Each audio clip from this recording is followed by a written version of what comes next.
Good morning or good afternoon, wherever you're calling in from. Welcome to the 14th Annual Canadian Fertilizer Products Forum.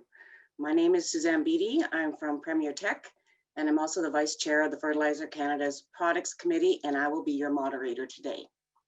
Fertilizer Canada, in joint partnership with the Canadian Food Inspection Agency and the Fertilizers and Supplements Advisory Committee, hosts this event each year to help ensure that fertilizers and supplements in Canada are globally competitive and that growers have access to new products and technology in a timely manner.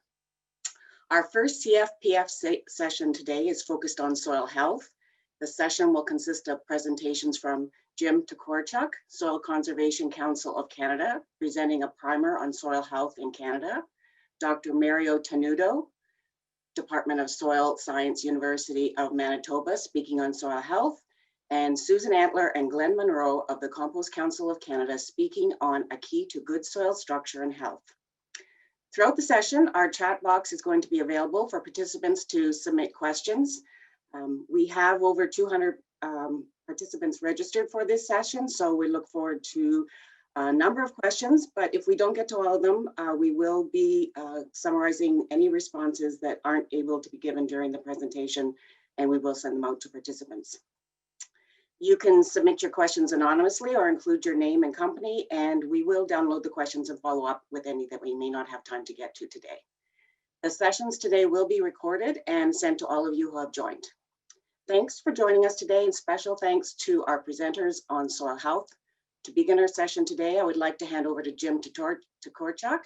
Jim has worked in the agricultural and agri-food industry in Canada for nearly 40 years, mostly in the public service with the province of Manitoba and Agriculture and Agri-Food Canada, where he gained broad experience across Canada and the privilege of working with many ag professionals in all areas of the industry. From 1986 to 2015, Jim joined the Prairie Farm Rehabilitation Administration, a branch of Agriculture and Agri-Food Canada, to work on many rural issues related to rural infrastructure and soil conservation to agri-environmental programs. After retiring in 2015, he became the Executive Director of the Soil Conservation Council of Canada, and Jim will be presenting on a primer on soil health in Canada. Jim? Thank you, Suzanne, sorry. So I hope now that you can see my screen. Suzanne, do you see it? Yes, I do, Jim. Great. Well, I hope everybody else does. Well, Suzanne, thank you for that introduction, and thanks to Fertilizer Canada for the opportunity to be part of this this day today. And I'd just like to acknowledge my other panelists. I think I'm the warm-up act for Dr. Mario Tenuto. I'm going to talk about some very fundamental things about soil health, some of the things that we look for in soil health and how that's done, some industry commitments that I see to soil health and soil sustainability, and with some homework for all of you to do. So you're not going to get off just scot-free. I'd like to also acknowledge Susan Antler and Glenn Monroe from the Compost Council. I've worked together with them on other projects, and I think they're going to have a very interesting presentation for you today. So to move along, it's not moving.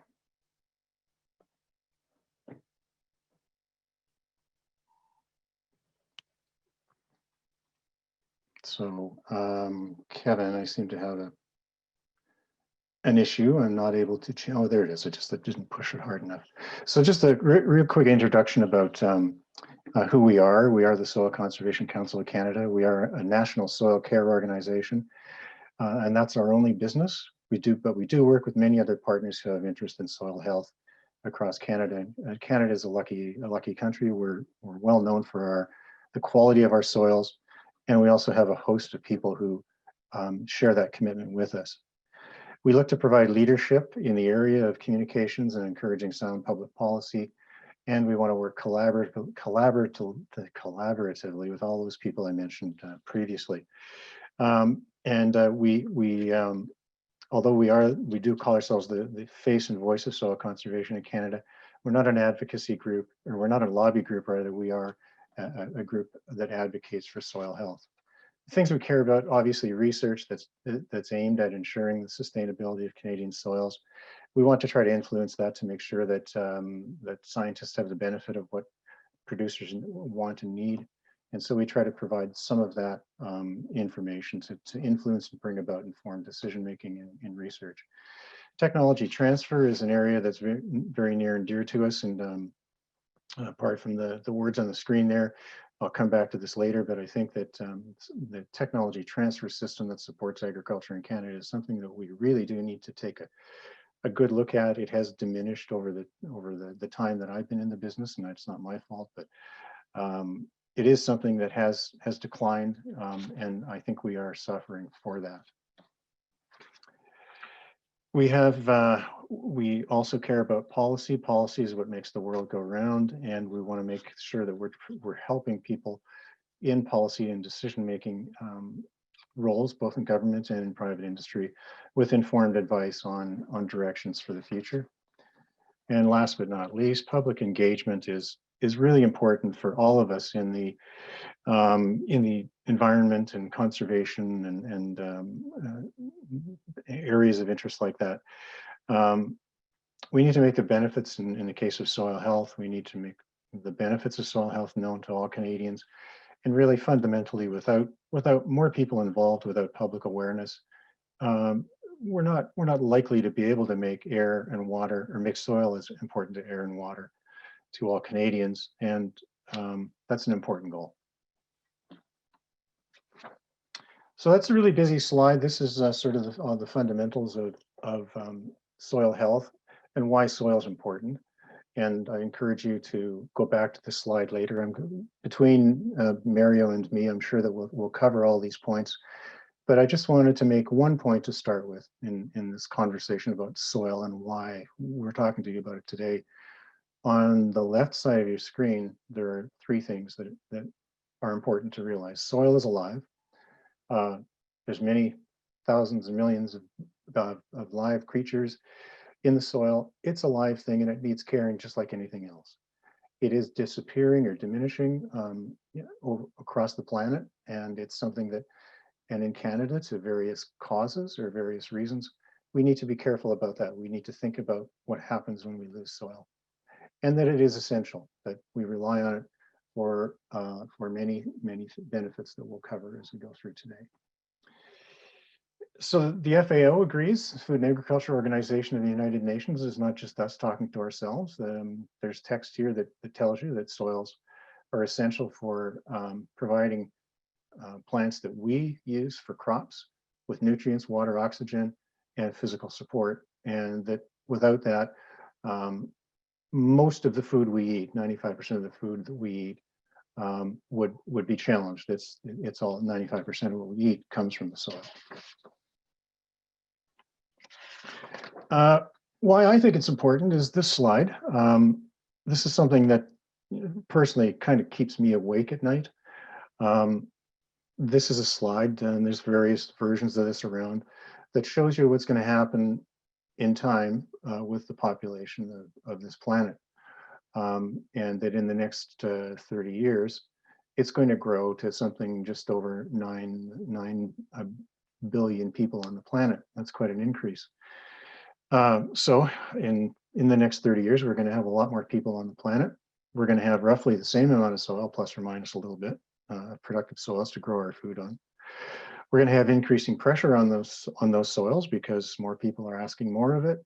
Climate change is going to bring its own challenges, and the opportunities to bring new soil into production is fairly limited. There is soil out there, but you have to burn down tropical forests to get it, or it's in parts of the world where it's hard to develop the infrastructure to provide water, to grow it, produce it, process it, and bring it out for distribution. So to me, that's a really frightening, and it's a frightening statistic that we need to pay some attention to,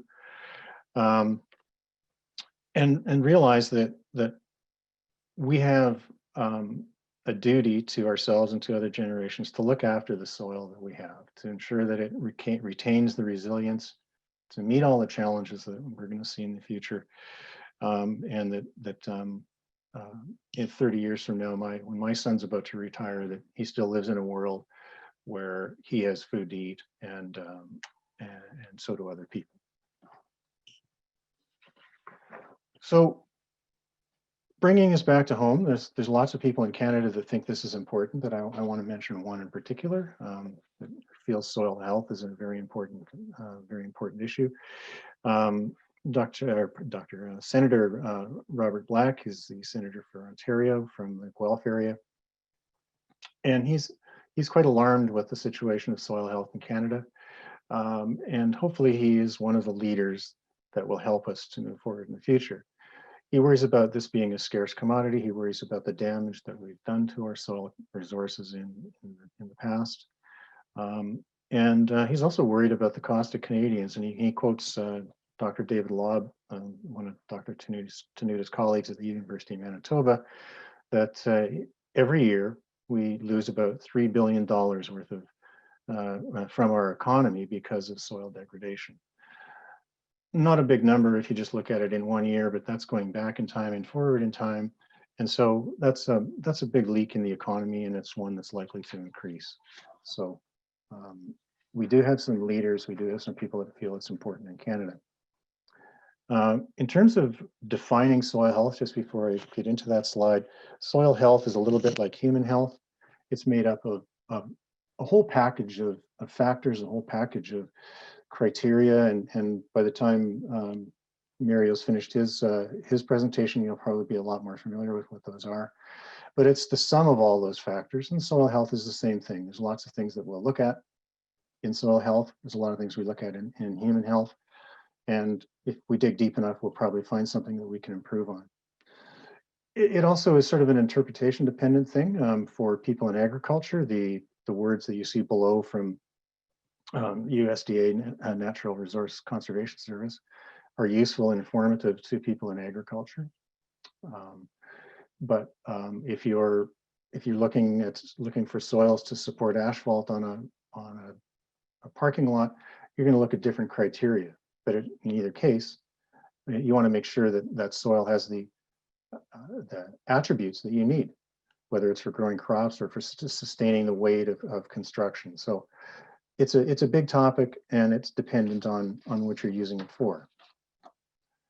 Cornell University is probably been in this business the longest that I'm aware of, and the point that we see in their wording is that soil health can change because of what we as humans do, by how we treat our soil, by how we till it, by how we farm it, by how we manage it. But the characteristics of good soil tilth, structure, nutrient supplies lead to that greater resilience that we want to see in our soil resources. So to look at a little deeper at what the factors that typically go into looking at soil health, Cornell University is a good start. That's sort of the short list of things that they look at. They look at a bundle of physical, chemical, and biological characteristics that you can measure in a lab, and from that develop a number that you can compare through time. And so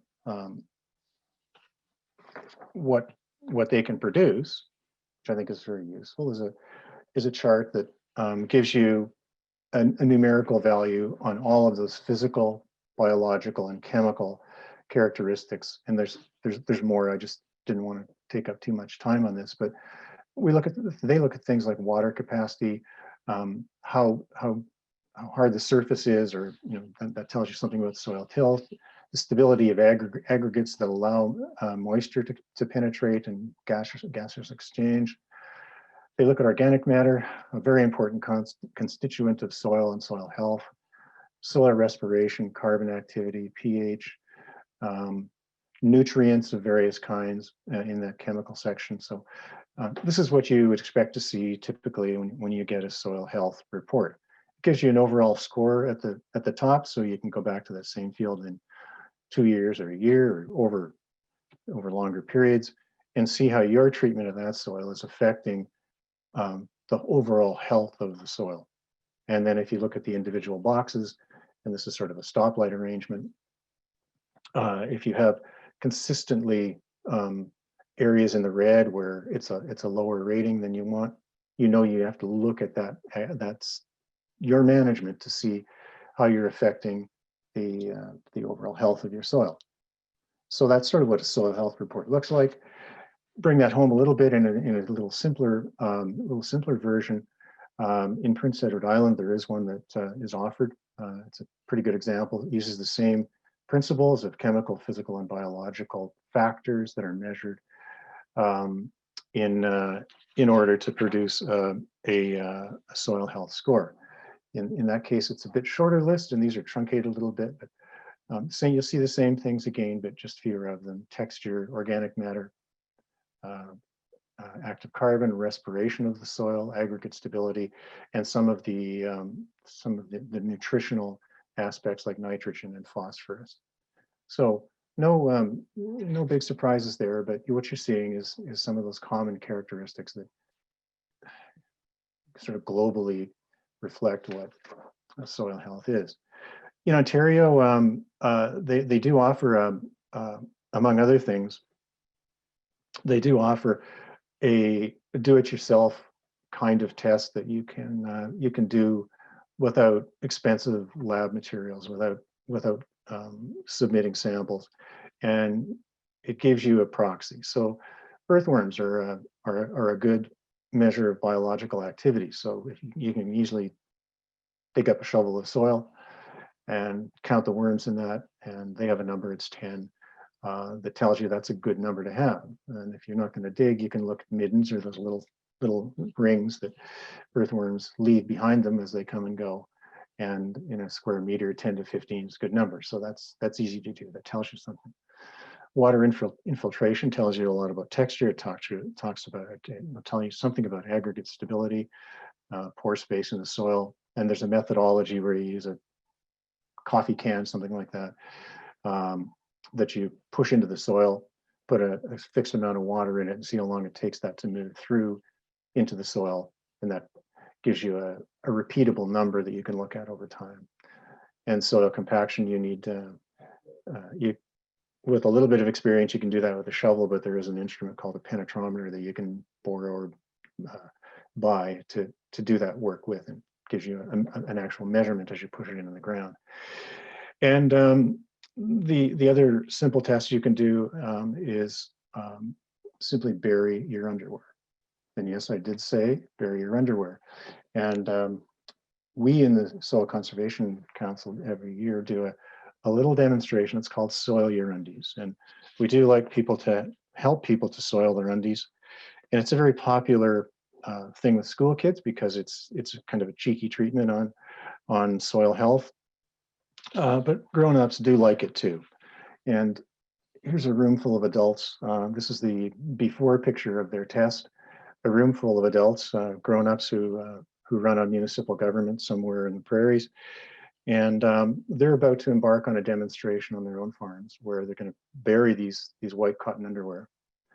And the reason they're doing that is that cotton, pure cotton without dyes or anything else in it, are very attractive to soil residents, to the biota in the soil.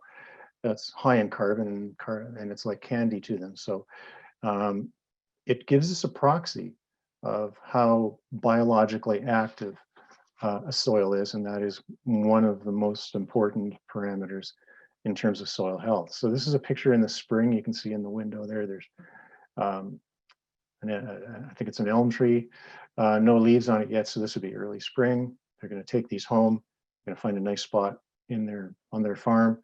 They're going to bury them, and then in about July, and you can see those same trees in the back, have nice shiny trees on there, leaves on them.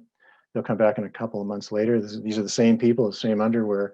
And if you look in really closely on the right side, the gentleman with the gray shirt is a really good example of what his nice white underwear looked like a couple of months later. And that destruction of the cotton, again, is the result of the biological activity in the soil. So generally, you see on the three samples on the right side are probably the easiest to see. All of these people are managing the soil reasonably well, and it gives them a measure of health for their soil. So we do this with school groups, with community groups, and it's often the first conversation that people have about the fact that soil is a living being, entity, and that it matters what you do with it. I also, for the purpose of today, I wanted to gather some thoughts from the front lines, from farmers in our membership, and I didn't get as much back as I wanted to. It's unfortunate this was in the run up to harvest, but I did get a couple of things, and I'll do Ontario and the Western provinces together, and then I'll talk about the Maritimes a little bit. But there were a couple of things that I think were important. And that's that in Western Canada, tillage and soil erosion in the minds of the people that manage the soil are one of the biggest threats to soil health. They do see positive influences, the positive influences of reduced and zero till in soil structure on their farms, they want to make sure that other factors like soil structure and soil microorganisms aren't forgotten in this the current fixation, as the word was given to me, on soil carbon. They recognize the link between healthy soils and air and water, and they acknowledge that's still important. Several people raise the issue of ag extension in the practice of agriculture, and how they're getting their advice, or how their neighbors are getting their advice. And in Ontario, the issue of soil compaction being one of the major issues, nutrient management related to water quality next. And a number of people, I guess, with the attention that zero tillage gets in Western Canada, wanted to make mention that it's not as applicable in the East as it is in the West.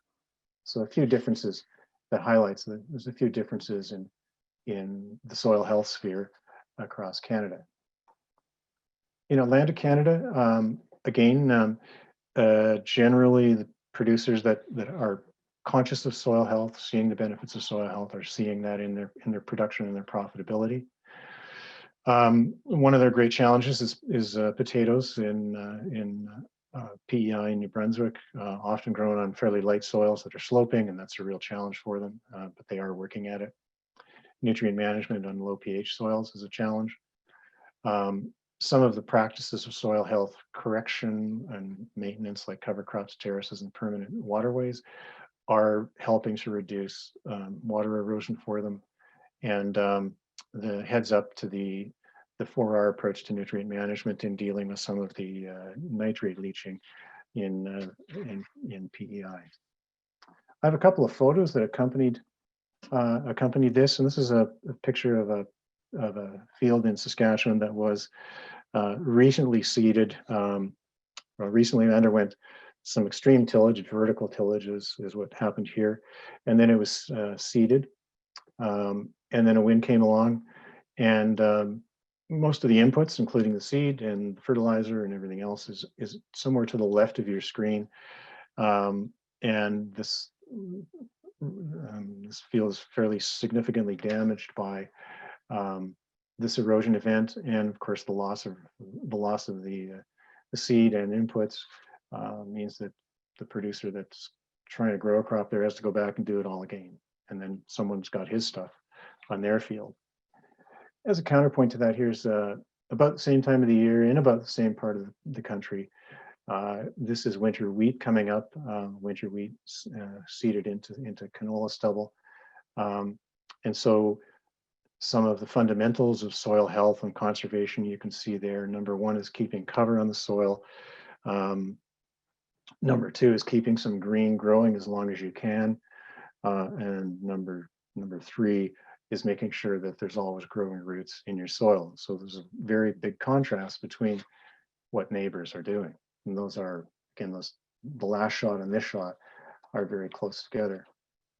Going way back to what Senator Black said about the damage that has happened to soils for good reasons over time, is this shot shows that well. This is what I would call, or what was called, legacy erosion somewhere in Saskatchewan. It's the result of that shadows predecessors doing what was recommended at the time, just following recommended practices, which to the man in front of the shadow, to him, it's a reminder that we need to learn lessons from the past, but we also need to make sure that what we do on our farms, the best management practices and the cultural practices we use are all based on science. And so this is a nod to people like Mario, who will be speaking next, about the work they do and about the fact that people out there in the landscape are looking for those scientifically proven practices they can use. So here's one just going the opposite way. This was, if you can't tell what's going on in that picture, that is granular fertilizer being surface spread after freeze up in the Peace River country. So fall broadcasting of ammonium sulfate on frozen soils. It might be tempting. Maybe the rate for the product is a little bit cheaper that time of the year, but there's a lot of things that are wrong with that. This would be the NOAR approach to fertilizer management or to nutrient management. A lot of that's going to be lost to the atmosphere. A lot is going to leach down in the spring. A lot of it is going to run off in the spring mill. And again, this is an example too of where maybe the extension system and the advice to farmers is not always based on science and sustainability. So I want to next go to a couple of just two examples. I know there's more out there, so if you're offended because you didn't get mentioned here, don't worry about it. You can tell me about it later. But I wanted to pick a couple examples of where I see industry stepping up to the plate in the area of sustainable soils and in soil health in particular. Nutrients are a very important part. Nutrition is a very important part of soil health. And so if we're going to manage that curve that we showed earlier about population over time, we are going to have to put some inputs into producing the crops we're going to need. And I just wanted to give a heads up a nod to the 4R nutrient stewardship program. And there's a whole series of things on the Fertilizer Canada website, but it's a beautifully simple approach to it. It looks at the source, the product you're using, and making sure it's suitable for the soil and the crop and the situation you're in. So you think about what you're going to use, you think about how much you're going to use, and using a rate that reflects crop demand and not an excess amount. You do it at the right time, and the last photo I showed is a good example of giving some thought to the when. And it's also a good thought, or a good point to, pardon me, that last photo also relates to place. And that was an example of placement of fertilizer, both at the wrong time and the wrong place. So I think this is a really good, helpful tool in the toolkit farmers have to manage and make decisions on their farms. The second one is from Syngenta, an organization that we have had the pleasure of working with on some other sustainability programs. They're a multinational corporation that has something called the Good Growth Program, that is a global initiative to deal with issues like climate change and biodiversity loss, and economic recovery.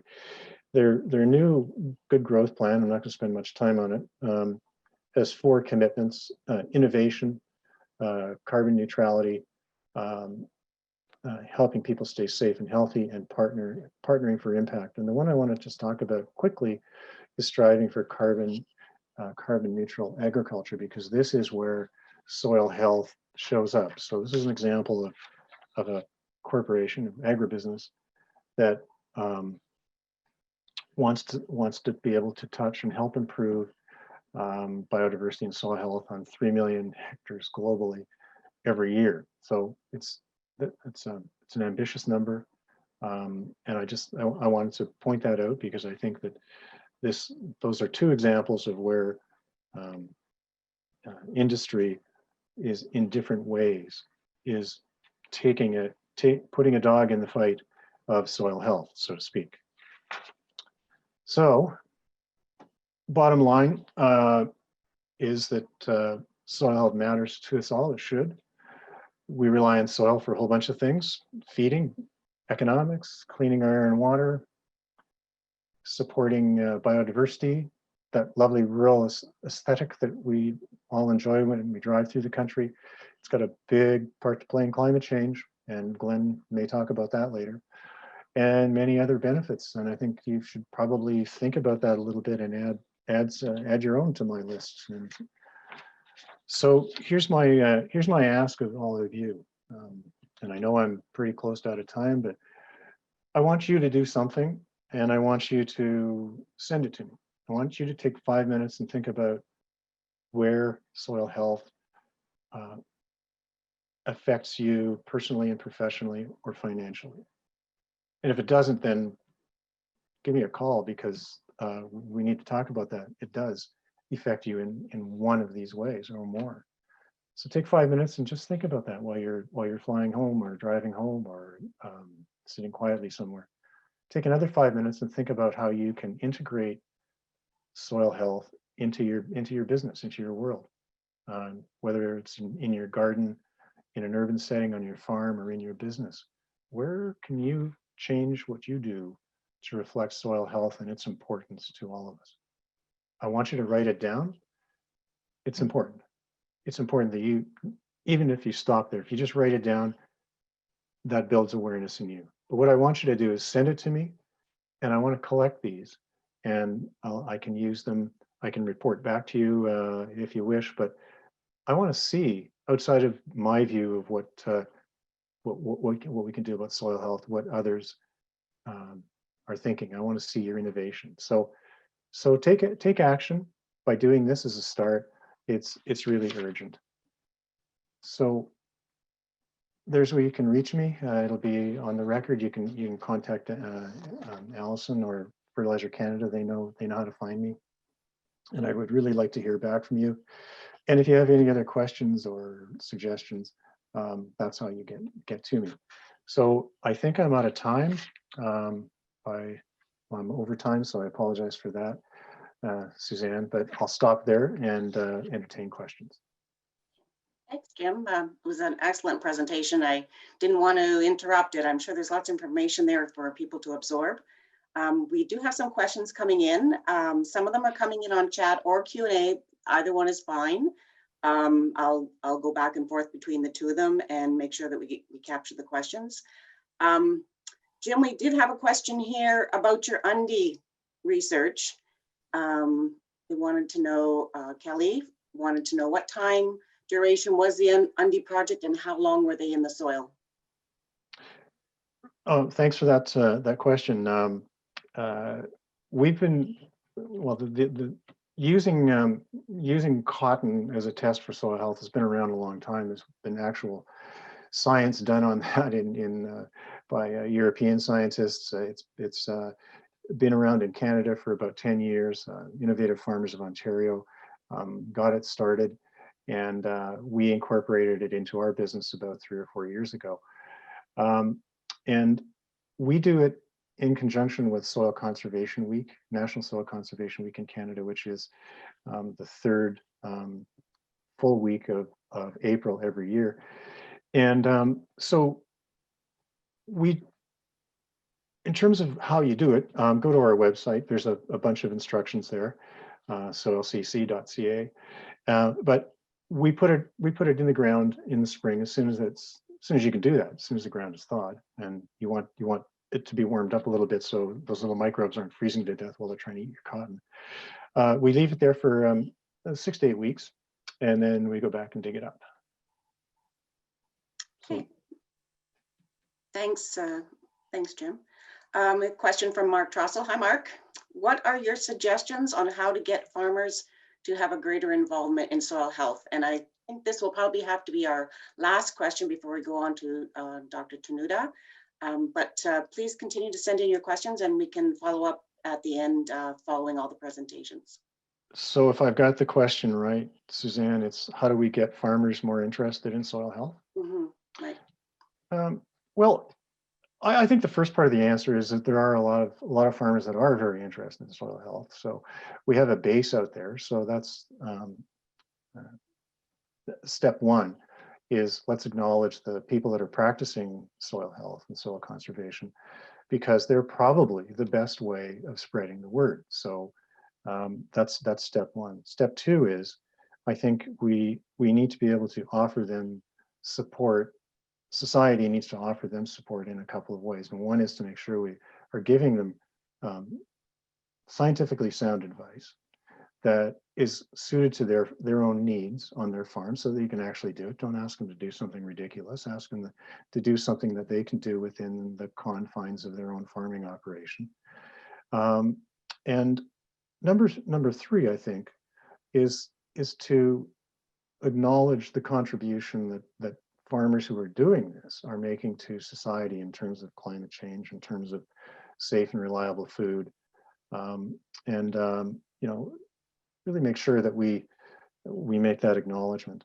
Um, and then we could go on for a long time. I mean, we could talk about incentives. We could talk about the taxation system. There's all kinds of ways we can incent um, those activities. But I think fundamentally it always comes back to making sure that you have um, good scientific and technical support that's going to help farmers and land managers to implement those soil health activities, that those efforts are acknowledged and they're valued in our society. Okay. Okay, thank you very much, Jim. And again, if you have any questions for Jim, we can still follow up either after the presentations or after the entire session in writing. Now, I'd like to invite Dr. Mario Tenuta. Dr. Tenuta is a full professor in the Department of Soil Sciences at the University of Manitoba, and he heads the Applied Soil Ecology Lab. From 2006 to 2017, he served as the Canada Research Chair in Applied Soil Ecology. Mario is one of 9 leading researchers in the Canadian 4R Research Network, which is supported by Fertilizer Canada and Agriculture and Agri-Food Canada's Agro-Innovation Program. And he will be presenting on soil health. Thank you, Sam. I'm just gonna move to sharing my screen. All right. Here we go. I hope you can see that screen. Can you see a screen with a bunch of men with their heads in soil? I can see it, Jim, or rather, Mario. Okay. All right, so soil health. I'm gonna lead off, follow up from Jim, and thank you, Jim, for a great introduction. I don't have to go too much into what soil health is. I'm going to really concentrate on demonstrating the importance of various aspects of soil health, and primarily biology, because I am an ecologist. So, the way I look at it, soil health is kind of like what we do with our own health in terms of you need an assessment, right? We go to the doctor, we should go to the doctor for annual checkups. And the idea here is to do checkups on our soil, see if it's improving or not. And when you do a checkup, what's the doctor looking at really? Well, they're looking at the norm condition, what your weight was before, your blood pressure, what's the typical cholesterol levels for, a 52-year-old male like myself, and so forth like that. So there's some comparison to a standard or a reference. And so soil health is kind of like that as well. We're a little bit short on the references, unfortunately, because every soil is wonderfully different. But some of the soil tests that Jim introduced us to try to do something like that in terms of a reference. And we'll talk a bit more about that. So basically think of it as a checkup. And I think of the biology of soil health as being very critical. And those that are really keen and involved in soil health, I find it amazing of their intensity and interest and enthusiasm for soil biology, okay? And they link that with soil health. And there's a few reasons why I was thinking, why is that, you know? And well, crops are organisms that we're growing on our fields. Farmers and consumers are also organisms. We're organisms as well. And soil is teeming with many kinds of organisms, from microscopic to large. And so there's connections of organisms in terms of what we're marketing, who's involved in the practices and the activity of farming, and there's microbes and other organisms in soil, and soil is our most diverse environment that we know of. So the concept is kind of being, well, treat soil as an organism, nurture it, provide the resources the organism needs. Organisms will respond to their environment and their conditions and how they're treated, of course. And therefore, we can actually make a difference. We can change the course of the organism or our soil. And the idea would be to improve the conditions for plant growth, okay? We also know that we ourselves don't perform at our best when we are compromised, or in other words, unhealthy. And so this kind of extends to soil as well. If the soil is unhealthy, then its function is compromised. And what are those functions? Well, they can be yielding of good crops. And it can also be in the services that the soil provides, okay? Filtering water, providing clean air, degrading pesticides and contaminants. A whole bunch of functions, storing carbon, okay? And so the analogy of compromised health kind of extends to soils as well. Another is that many farmers are simply not satisfied with the main emphasis being placed on crop inputs and some traditional farming practices. They thought that there was more needed to change the soil and improve it. And actually some of them think that the reliance on just solely our traditional inputs and practices were actually turning the soil, kind of going backwards in terms of its state of ability to produce crops, okay? And the last thing that I'll mention in terms of how this biology and soil health are kind of synonymous and is since the 1970s, there's been a greater awareness of environmental health and how it can affect us as humans. And so you're farming land and your family's dependent on that land for an income, and you want to maintain that land for the future. And you know that your farm is part of an ecosystem. And so the awareness is, well, my farm and my soil will have an impact on the environment. It's connected to the environment, okay? So these are all the things where I'm seeing why we're thinking about soil health and really placing an emphasis on the biology of the soil. And we look in soil, I love this slide, and it comes from the Soil Atlas that came out a few years ago. A typical soil in temperate Canada, northern United States, would have about the mass of organisms down below. And these are things from microscopic to just a centimeter, okay, of 20 cows, mature cows, okay, lactating cows. It's 20 cows in a hectare of soil. That's pretty interesting. We don't really think of that in terms of the weight of all these organisms, but they are extremely important. And you can see there's quite a range of different organisms. Don't ask me about the lice. I'm sure I wouldn't call it lice, though, these critters in soil. But anyway, it's quite a range of organisms, and the diversity is next to none in soil compared to the oceans or canopies of forests or a carpet in your house, okay? And when we look at a healthy soil, it really comes down to the food web, where we have input of food, energy, and resources via the plant. And here we have our little cartoon plant. Looks more like a tree, but it's a plant. And feeding soil organisms through its roots and through residue dropping in terms of leaves and twigs and stems and so forth like that. And we have organisms that will decay that carbon material, primarily bacteria and fungi, okay? And that's what's shown here. We have some other organisms that will feed directly on the roots, for example, in this case, a root lesion nematode feeding on the roots here. And these are really the basal position of the food web.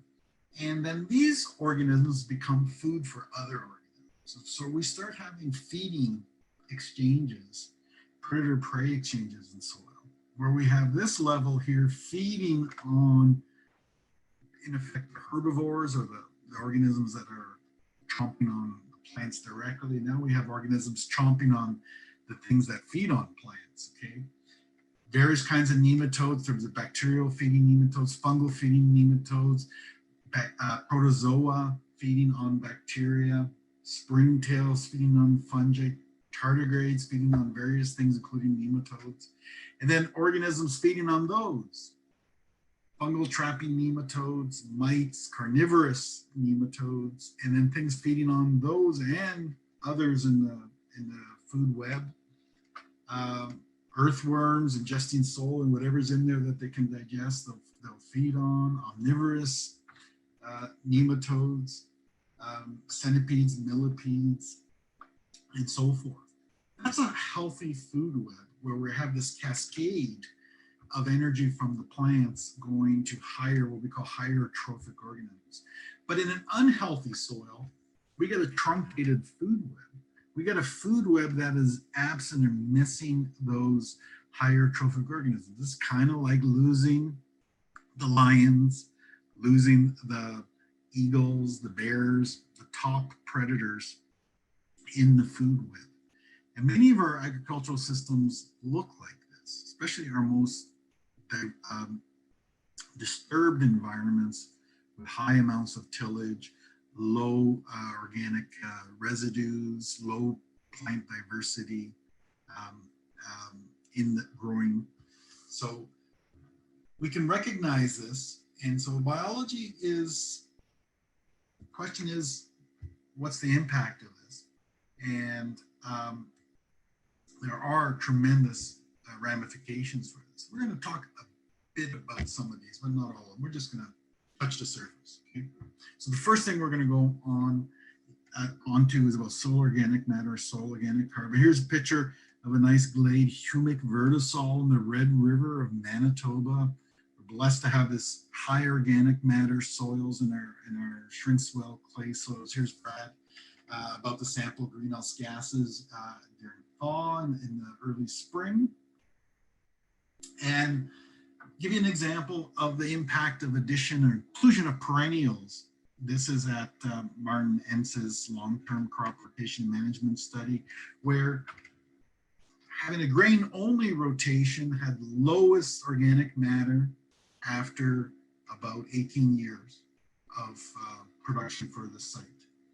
Inclusion of perennials as a 2-year forage, so in other words, alfalfa, increased the carbon. And then having forage grain plus the addition of compost, even higher organic matter. And it was similar to the restored prairie that Martin had planted.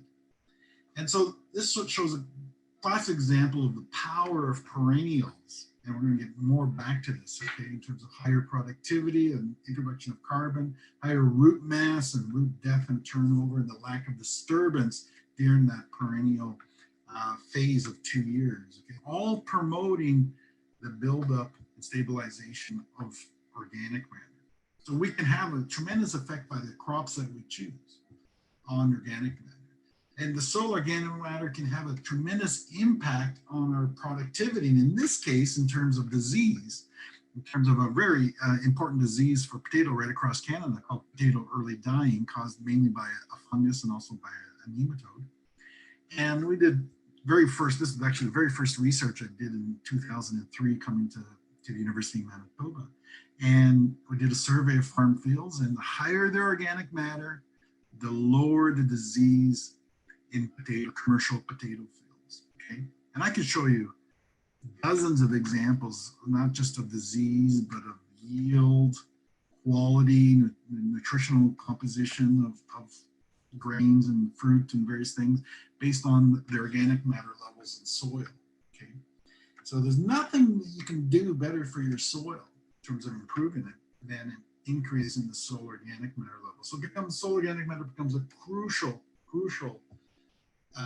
point for us when we're discussing soil health and want to do something with it in terms of improving it. And really, what does soil organic matter do in soil? It does a lot. It's probably easier to ask really what soil organic matter doesn't do in soil, okay? So when we're thinking about soil health, a lot of the practice really come down to organic matter and improving soil organic matter. So I want to show you a bit about soil organic matter. We're very fortunate to have. I set up in 2005 the longest continuous N2O and CO2 flux monitoring system in the world in an agricultural field, just south of the university around St. Adolphe at the National Center for Livestock and the Environment. And we have some fancy instrumentation that we can measure all the time, measuring out there right now. We don't have to sample, it's all automated. And we are now in a phase where we're using cover crops there with fall rye. It's sponsored by General Mills in the project. And here you see the rye that has emerged, and is with the first snowfall, there's a little bit of, it's poking through and you can see it. It's pretty amazing. We've done this again this year. The rye has emerged and looks exactly like that this year, and exactly with the snow. We have snow.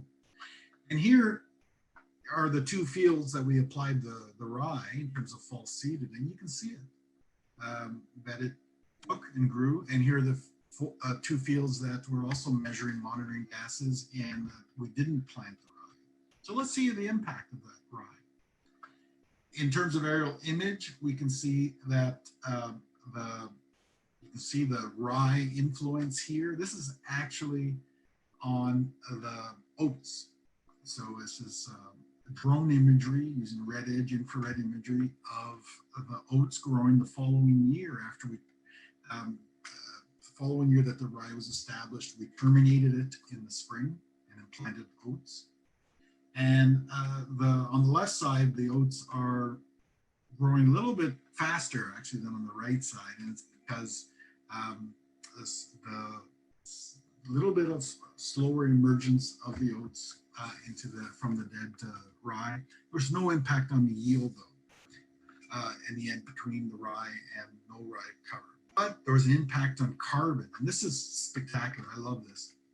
So this is carbon exchange in the soil, the net carbon exchange. When the carbon exchange goes below this blue line here, we have a loss of carbon to the atmosphere. When it's above the zero line, we have a gain of carbon, okay? And this is now the oats growing in the springtime. And let's follow this blue line, this purple, is it purple? So there's there's two fields here, and I've colored in between the two fields. And you can see we're losing lots of carbon before the oats emerge and start to grow and take off. Then they start taking up carbon, of course, because they're producing roots, leaves, stems, and then the grain. And then once the oats mature, they're losing carbon, and there you go. And I'm only showing you up to after harvest. We have data that continues on actually. And then, but let's look at the power of the cover crops. We don't get this loss of carbon before the oats show up were actually neutral. And then we killed the cover crop in terms of the rye, and we're losing some, but then by then now the oats start kicking in. And at the end, after harvest, we have more carbon in the soil. We've lost less carbon because of the cover crops. Okay, so cover crops are really important and a key factor in improving soil health. Now, as an example of soil organic matter in Canada and changes, Agriculture Canada has been tracking this with sampling and also with modeling. And you can see quite a difference between the East and the West, where the West has been gaining carbon because we have had less fallow over the past 3 decades and more no-till agriculture and direct seeding, which can stabilize organic matter and prevent its loss. So we're gaining carbon on the prairie, but in the East, different story. It's a loss of carbon. It's because there's a reduction of pastures and forage land, because there's been a shift to more cash cropping and also a shift in a reduction in cereal production. So we're losing carbon out there, and it comes down to the input of carbon into the soil has been reduced in the East, whereas in the West it's been increased because we've really much reduced the fallow. So mention a bit about soil health, about nitrogen in soil health.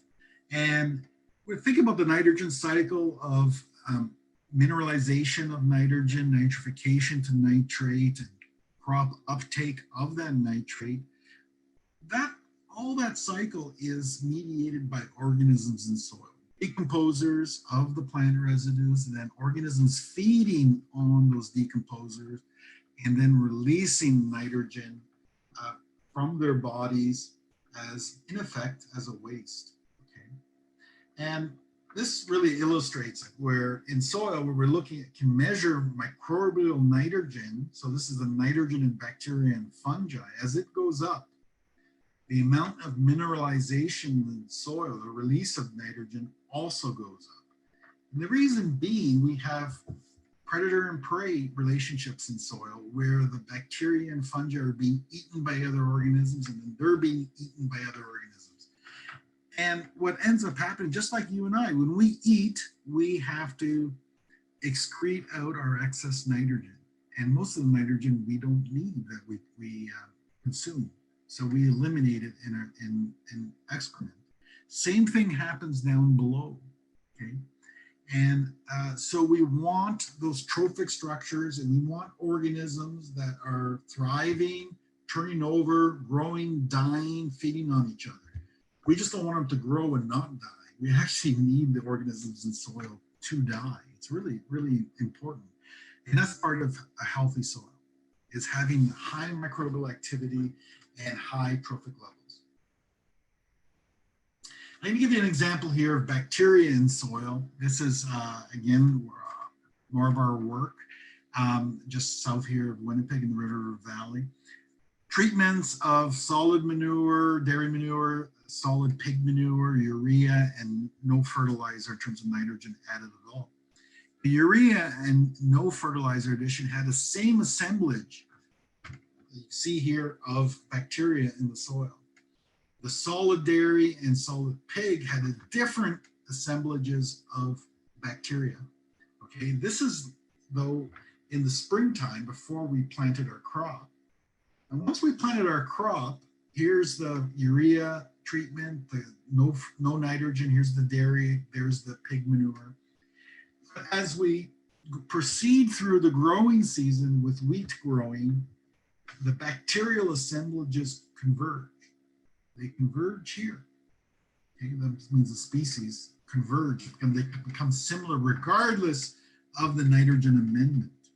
And the reason being, the convergence is because the soil bacteria, their presence and diversity is most determined by roots, the rhizosphere soil, because of the growth of that wheat. And that really influences them, and they respond to that.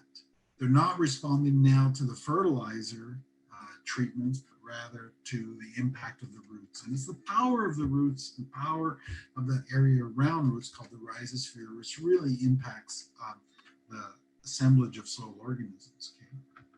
Related with roots and the rhizosphere is an interesting group of fungi called mycorrhizal fungi. And this is flax, grown in Manitoba. That past student has examined and took this photograph. And these are areas of exchange of phosphorus to the root.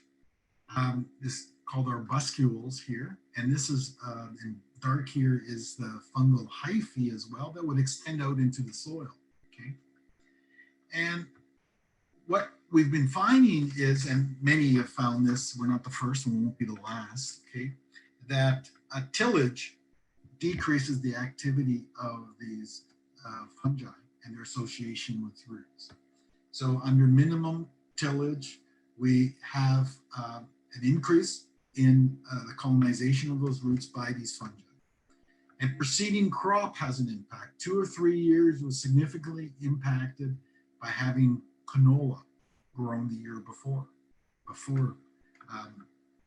And the canola is non-mycorrhizal and it's not a host, and in effect the fungi starve when canola is there, and they're not present in high numbers to inoculate and thrive on our next crop that would be a host.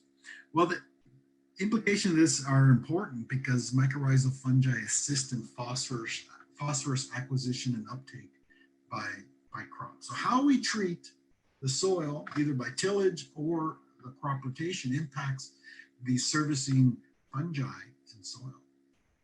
And here's another example, back to Martinense's long-term study there, where under organic management, the level of these fungi were a lot higher in association with the crop, and this was flax that was grown here. Okay, so and this is mainly because the phosphorus levels in the organic treatments were quite low, and the plants are looking towards the fungi for assistance in trying to grab phosphorus. This is quite a reduction in phosphorus availability. Okay, and so moving along here, so to another group of organisms, just in case we haven't convinced you organisms are cool and important in soil.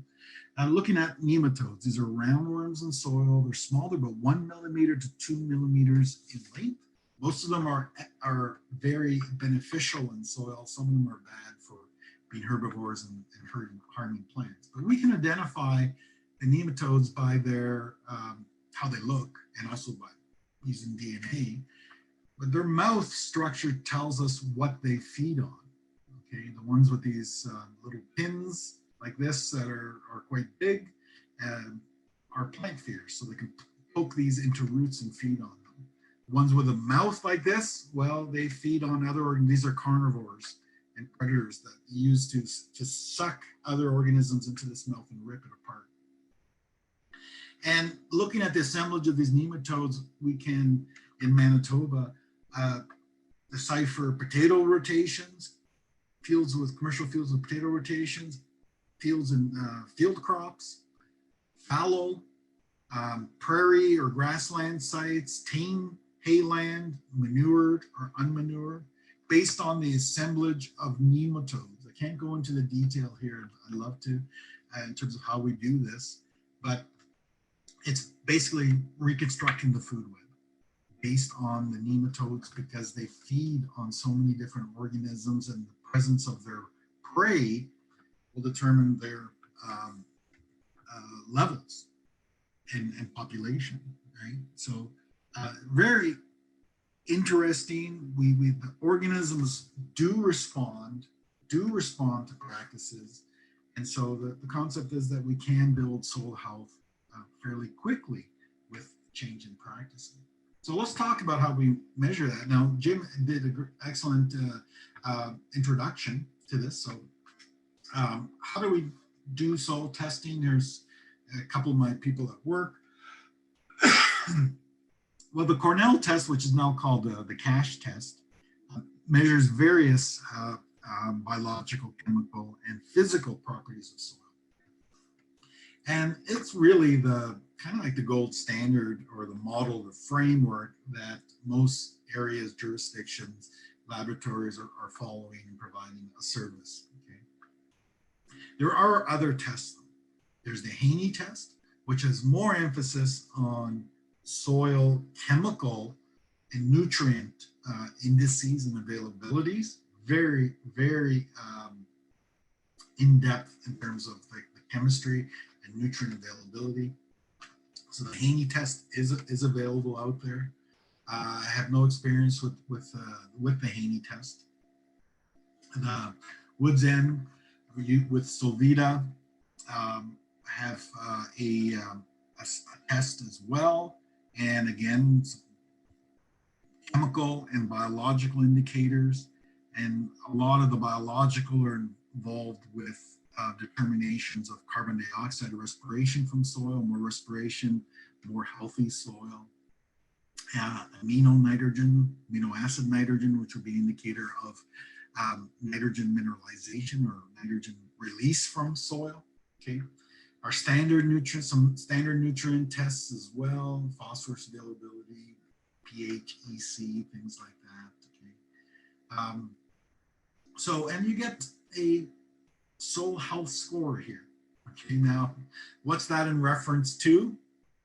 I don't know, but you know, one of the things that is useful about, regardless of many of these tests, is that are commercially available, is that if you do them for long enough and you do them consistently in terms of sampling, and the laboratory keeps the similar methods, you have a record. You have a record of the trajectory of your soils. Is the organic matter levels increasing? Are the indicators changing or not? Okay, so it becomes very powerful. And then there are labs out there that can provide more of an assessment on the soil organisms, or so this example of Soil Food Web Inc. I'm not sure that they provide service anymore, but there are some offshoots services that can provide you actually bacteria and fungi and so forth. Again, I'm not familiar with what the interpretation of those for the farmers would be. But when we look at products now, this is a product forum, so there are many products purported to help soil health, okay, and that you can buy.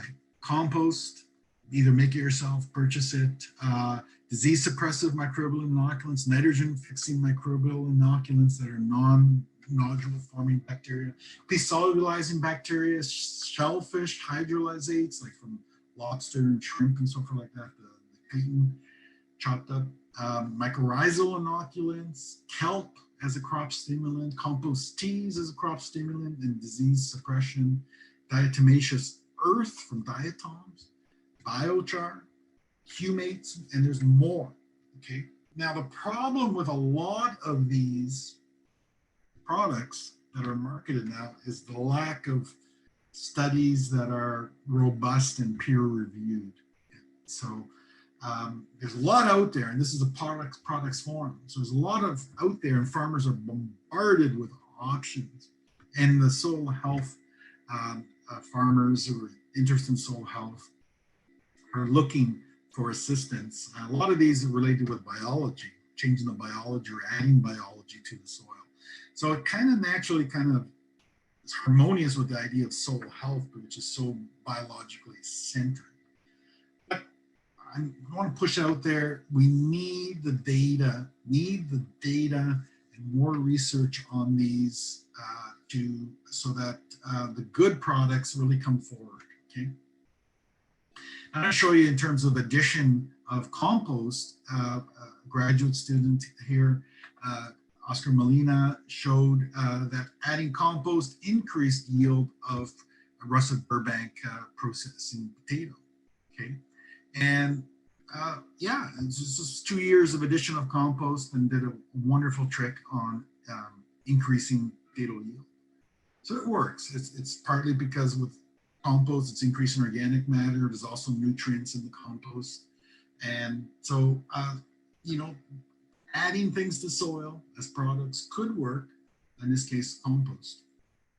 Now, Jim mentioned about 4Rs, and there are many products available now 4 nitrogen fertilizers that are referred to as enhanced efficiency nitrogen fertilizers that have inhibitors of urease and nitrification. They're called stabilized nitrogen products, controlled release products, which are, an example is polymer coated urea. And there's also an array of slow release nitrogen products, fertilizer products, based on urea.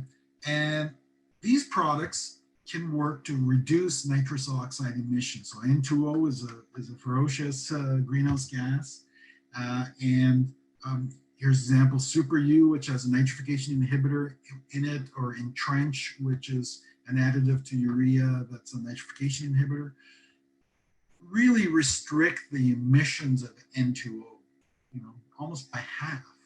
And this is Matthew Wood's thesis. I think Matthew's on this call right now that I see, and it's phenomenal. And we're moving with soil health in this idea of nitrogen and losses to the environment as greenhouse gases, I think is really important to think of it as a soil health issue. So we can with products, but also with cultural practices such as placement and timing of addition, reduce N2O emissions. And I think it goes along with the idea of soil health, promoting soil health to reduce the environmental impacts of the production of food. Now there's a tie-in with soil health and regenerative agriculture. I hear a lot of people use the words kind of almost interchangeably. Regenerative agriculture is way more than just soil health. It's about a lot of things that are related with making decisions on farms that have bringing the people and persons and communities into this, okay? But a lot of the practices have overlap, okay?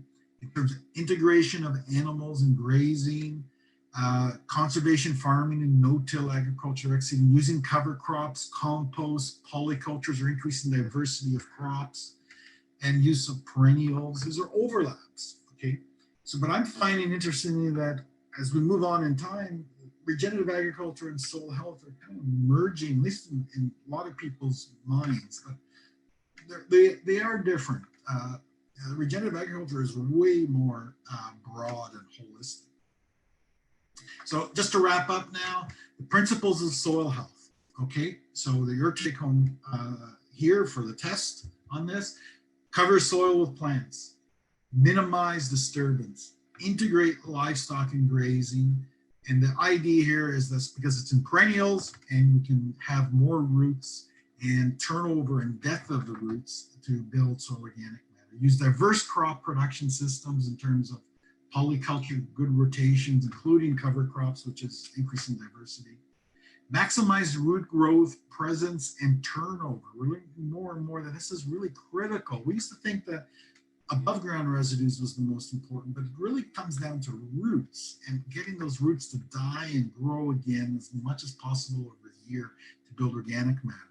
And then manage crop residues to provide carbon and cover that soil to encourage water infiltration and reduce erosion. Okay? And these are all the services if we manage our soil well, and the bottom line is to get big Jack and the Beanstalk like plants and a healthy environment. So that's it. I'm sure I went over. I always go over. So I'll pass it on to you, Suzanne. Okay, thanks, Dr. Mario. Yeah, you did go over a little bit, but we kind of anticipate that with you. So it's full of information, and really appreciate all the thoroughness. We have quite a few questions have come in. I'm going to leave them to the end and then circle back once the Compost Council of Canada has done their presentations. So I'll move this over now to Susan and Glenn.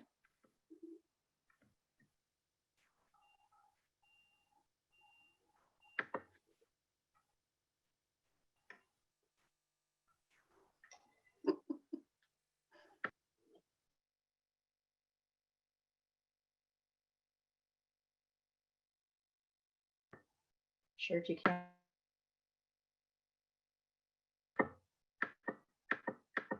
Okay.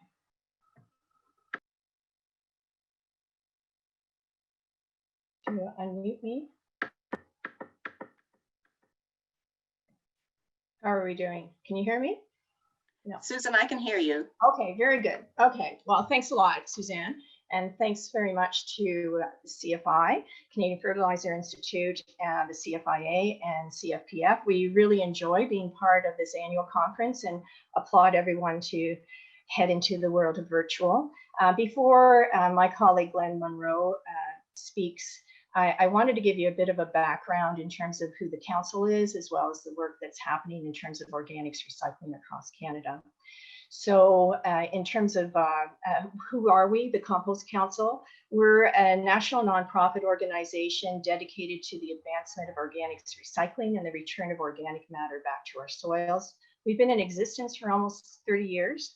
And we've seen the advancement of an industry that's still very much junior in terms of strength as well as recognition, but fundamentally is really the essence of life on our planet. And we are very proud of the achievements we've received to date. However, know that more needs to come. Fundamentally, the biggest issue for us right now is to get out of the conversation that we are part of the garbage industry and move more into the recognition that we are contributing organic matter back to our soils. And so that really touches every aspect of Canadian society, and our work as a council continues. If I were to say something in terms of our work, basically we are technology neutral. We support all forms of technology for organics recycling, but there are key aspects of that in terms of respecting the science. And that's really how an organization that has Canada in its name, but it's grown up through Waste Management, which is a provincial and territorial jurisdiction, has been able to survive in that our science knows no geographical boundaries. We very, very much encourage all of our members and those who are also part of the industry to do it well, do it right, and really get away from anything other than a perspective that we are producing products and create an industry with that as the priority. Because of the very nature of organics, you cannot ship those halfway across the world. They have to be managed locally, and so a sustainable community has organics recycling in its neighborhood, and the materials that are produced go back to its neighborhood. We can just change this slide. So fundamentally, we all started out in the world of backyard composting, and that is a fundamental tenet for our industry now and will be forevermore. It is the only form of recycling that can be done by each and every one of us. And we are part of the system in terms of putting the organic materials into the backyard compost bin and seeing the value of the products that are coming out. And as we know, every gardener knows that it's the compost, it's the organic matter that goes back to the soil that is the secret of the green thumb. But our industry has grown from the backyard. And so we have now into anaerobic digestion. That is very strong in Ontario through the support of OMAFRA, and it's extending beyond the province to capture the potential for energy production as well as the creation of digestate. And then also in terms of their centralized composting programs across the country. Then if we move to the next slide, you'll see them associated with a municipality, on the farm, at wastewater treatment processes, and a new advancement is on site. We're very proud that we've just set up a compost program with the Cambridge Self-Help Food Bank, and they are taking the waste that is part of their donations and converting that into compost, which then goes to their community garden. And then the food that is grown comes back to the food bank to feed people. So in terms of going to the next slide, Glenn, we were fortunate. We've been doing surveys of the advancement of our industry since the get-go in 1991-92. We recently were commissioned by Environment and Climate Change Canada to do another look-see. And so we crossed the country through a voluntary survey, capturing both the anaerobic digestion facilities as well as the centralized composting facilities. And this information is available on our website, on our main page, compost.org. And if you click on any of the provinces or territories, you'll get the specifics of that particular region, as well as all the regulations. So it's, and then also who is there doing what is making organics recycling grow. We're pretty proud of that. What the numbers say is that we now in Canada are processing 5.3 million tons of organics recycling annually. That comes from an original number of about 275,000 tons in 92-93, which was across 100 facilities. We were just seeing the start of an industry. Now we're at 5.3 million tons. That represents about 14% of Canada's annual production of waste. Unfortunately, Canada does, and all of us produce waste. What is exciting is that we're capturing this in that now organics residuals are the #1 material by tonnage that is being recycled in Canada. But I can tell you quite honestly, when we added up the numbers and came up to that 5.3 million tons, it was a moment of celebration, a moment of reflection, knowing how hard and the commitment that has been made by people in government as well as in private industry to tear down barriers, to move things forward, to convince, to not say or accept no for an answer.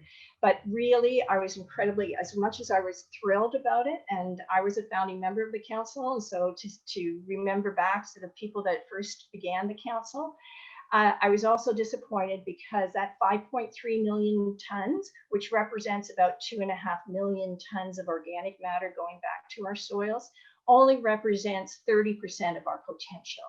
And so although it's been a hard road and a lot of commitment, more needs to be done faster, sooner. And certainly when you hear information from Jim and Dr. Mario and the work that Glenn is spearheading on our behalf,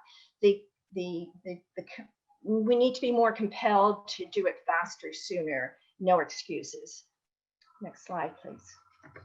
So we are guided by regulations. We're thrilled to be in the good company of all of you, being part of the Fertilizer Regulations and Act. We are both, and from a digestate perspective, we need to be registered.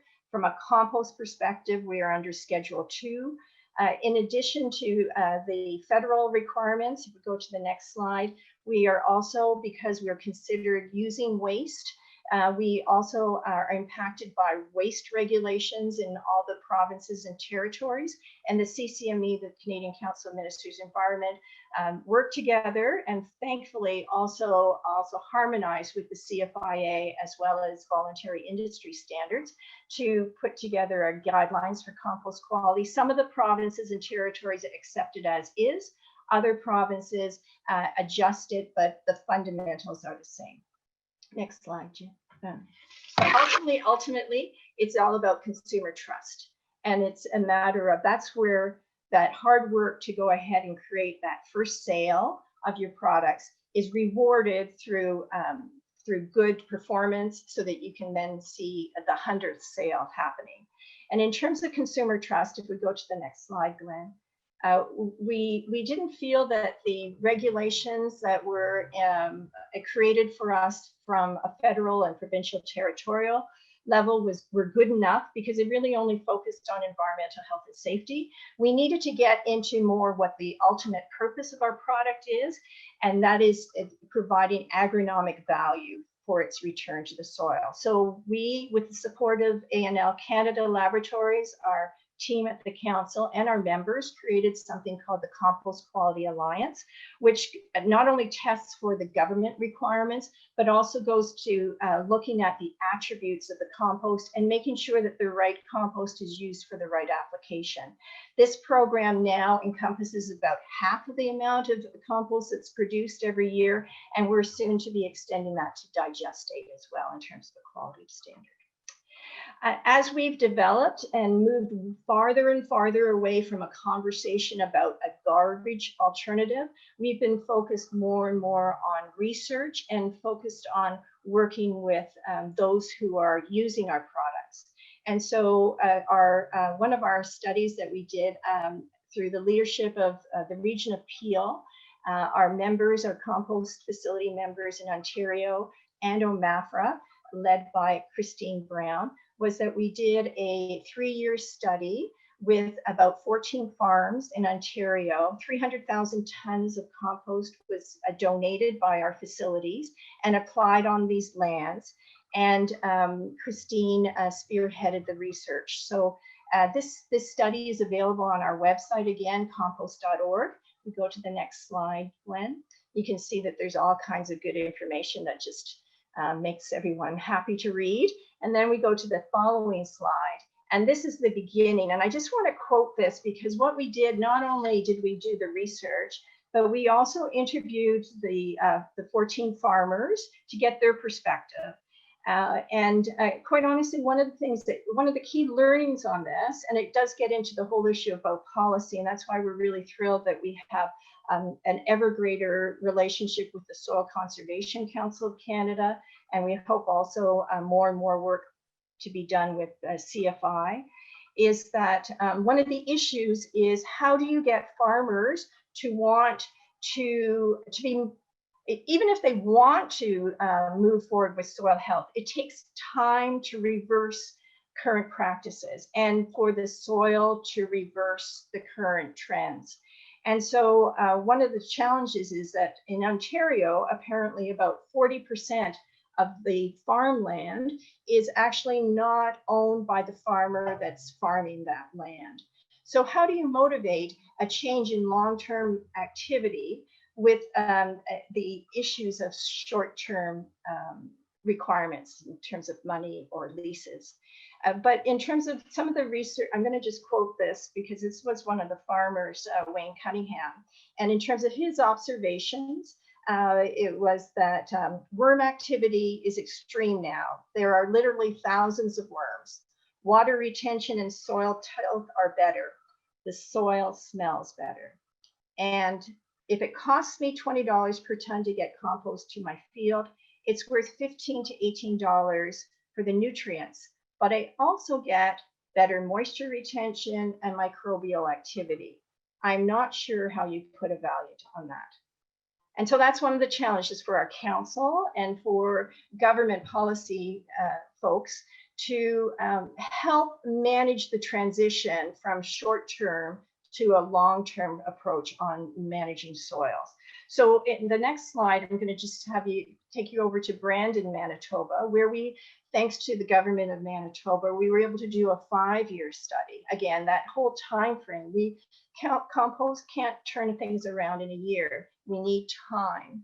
And so Dr. Lord Abbey took on this project on our behalf, and we did 5 years on a market garden farm, various vegetables. And what he was able to find during those, and using green bin compost, he was able to find that there was significant changes in the soil health, the biological activity of the soil, with that ongoing continuous application of compost.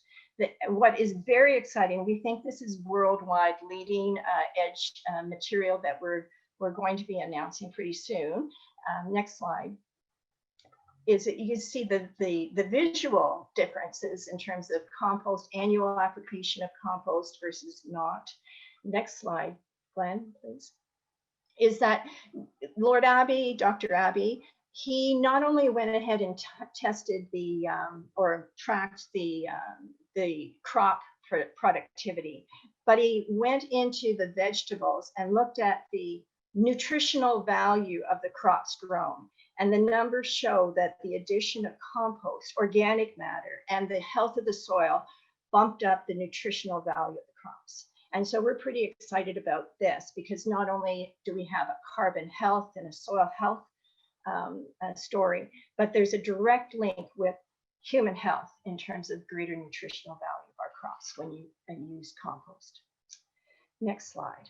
So the net of everything is that we're working more and more. Our revenue is based on tip fees incoming, but longer term, our effort, our eyes are on selling our products more and more.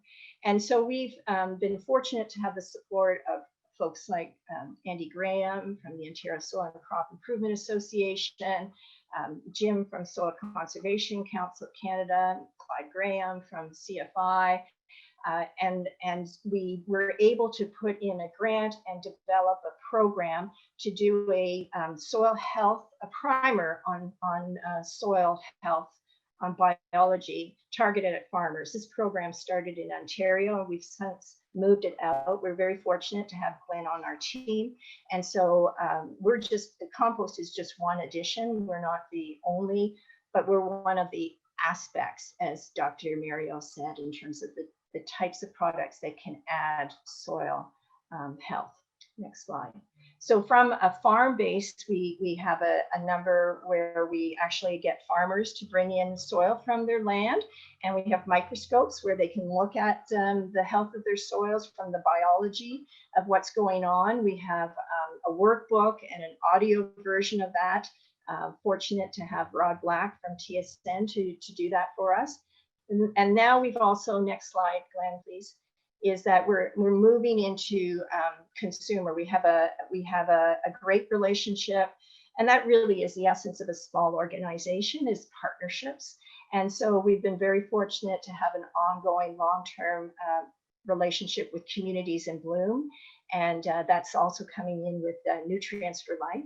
And we're working on developing programs to start to educate the consumer in terms of the wonderful world of soil life. And just before COVID hit, we had a program where we were doing welcoming children and their families to go on a soil safari with us, and to go ahead through a series of interactive sessions to learn about the critters of the soil. Next slide, please. So ultimately, you know, our roots are in finding those organic materials that we are discarding and elevating their value in terms of the products that we're producing. And it really comes down to that fundamental equation that we have to recognize, that soil health is based on a simple equation. What you take out, you must put back in. And we're very pleased to have had the support of the CFIA and our government partners across the country to start this industry. We have a long way to go, and we look forward to working with all of you as we move our world forward. Thank you. I'm now going to turn it over to Glenn Monroe, who is an esteemed colleague of mine, who's helping us move things forward. We're very privileged to have him as part of our team. So Glenn.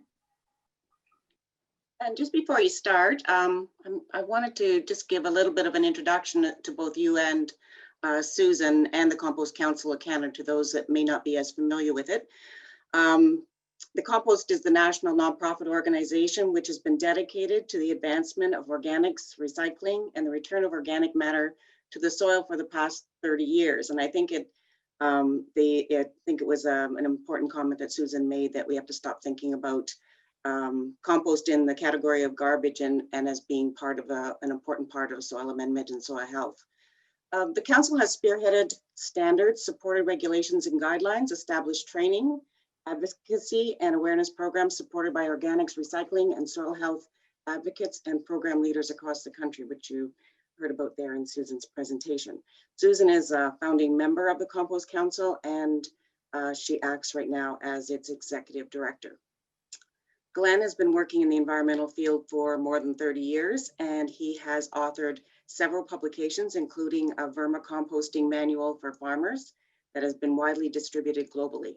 Since 2016, he has been with the Compost Council of Canada, where his primary focus is soil health, and currently he is the principal researcher for a project to develop a roadmap to optimizing carbon in Canada's managed soils. And I will now leave it and move it over to Glenn. Thanks, Glenn, for giving me a little bit of time there. Thanks, Suzanne.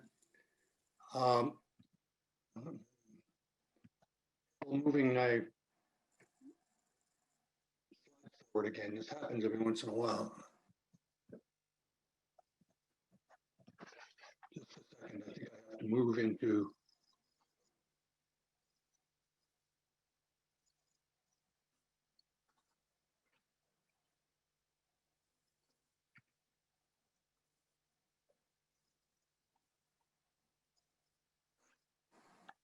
Glenn, looks like everything's a go for you there.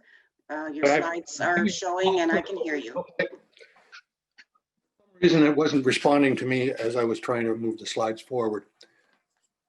Okay, I'm going to follow up with some of the things that Susan was talking about, and also I couldn't be happier than with the people that the content of the presentations before me, because it's set it up very well for my talk. I'm going to make the case for compost when it comes to soil health. I want to start with a few really basic points, some of which have already been covered fairly well, but I'm going to go over them briefly again. First, soil is fundamental to life because everything living comes from it, and then everything, and also we all living things return to it. And as a whole, I think Mario was talking about this, and as well as Jim, we humans have mismanaged our soils for the large part, and we desperately need a reset. And soil organic carbon, otherwise SOC or soil organic carbon, is at the heart of this issue. And the science of soil organic carbon has evolved, shining a new light on soil management. And compost has a unique and important role to play in this reset. So those are the 4 things I'm going to go over. The first couple of things very briefly, and then get more into the science and then the role of compost. Soil is fundamental to life. And some of you may guess what this picture is. Most people, somebody that guesses when I do a presentation on this, that this is the surface of Mars. And that material that you see there is not called soil, it's called regolith. And the reason that they give that name is because there's no organic matter and there's no life in it. This is what soil is like without life. And soil without life means soil, no life on the planet at all. And I think any of you who have ever read any science fiction that's looked at the idea of terraforming a planet such as Mars, you'll realize, or you'll remember perhaps from some of those novels, that the first thing they try to do is bring in some soil life. They bring in organisms that can live in that regolith and start converting it into a living ecosystem so that it's the base of everything. Our human impact on soils, as I said, we've managed soils. We desperately need a reset. And here's a few figures to back that up. By 2050, the amount of arable and productive soils per person globally is expected to be only about a quarter of what it was in 1960. The Food and Agriculture Organization states that we only have about 60 years of topsoil left at our current rates of erosion and degradation. That doesn't mean that there won't be any topsoil left in 60 years, but it means that the topsoil that we will have left will not be anywhere near sufficient to feed us.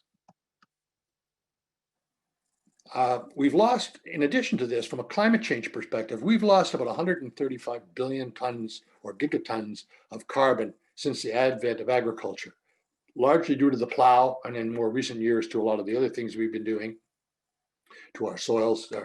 Part of modern agriculture, which has helped or exacerbated this loss of carbon. But this can be replaced, which is the good news. Currently, each year, the net increase of carbon in the atmosphere due to human activities is about 4 gigatons. And that land use change in agriculture is about 1 gigaton of that. And this can be reversed, which is also good news.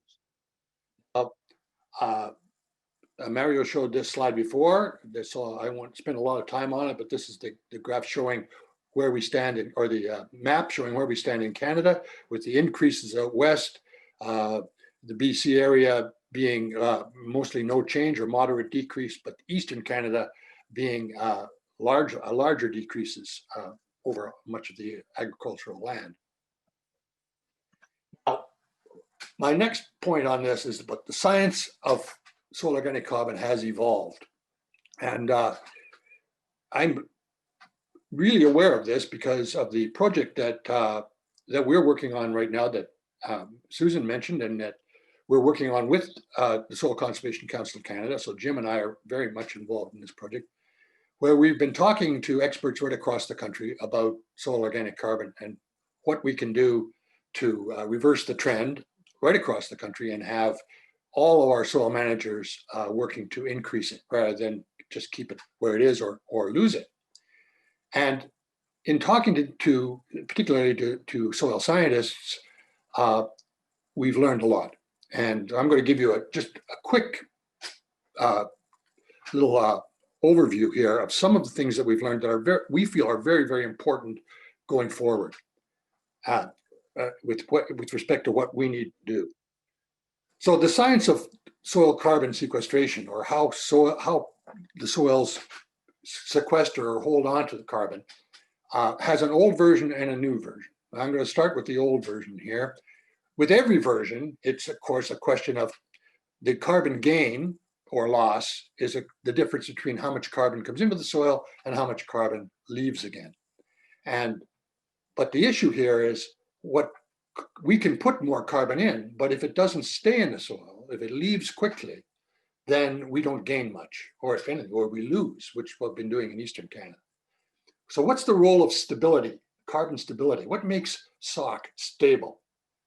Well, the old concept is that you put organic matter into the soil. The organisms, of course, use it for energy, so they consume it.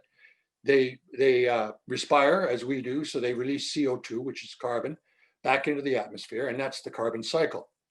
The old idea was that what remains after you put carbon into the soil, what remains, what is stable in there, is the stuff that they call too tough to eat, or recalcitrant carbon, carbon that the microorganisms just find too difficult to access, and so it stays as a pool in the soil. And this material would either have been recalcitrant from the start, and lignin is an example, like woody material that is tougher for a lot of organisms to access, or it could be created by chemical processes in the soil during degradation.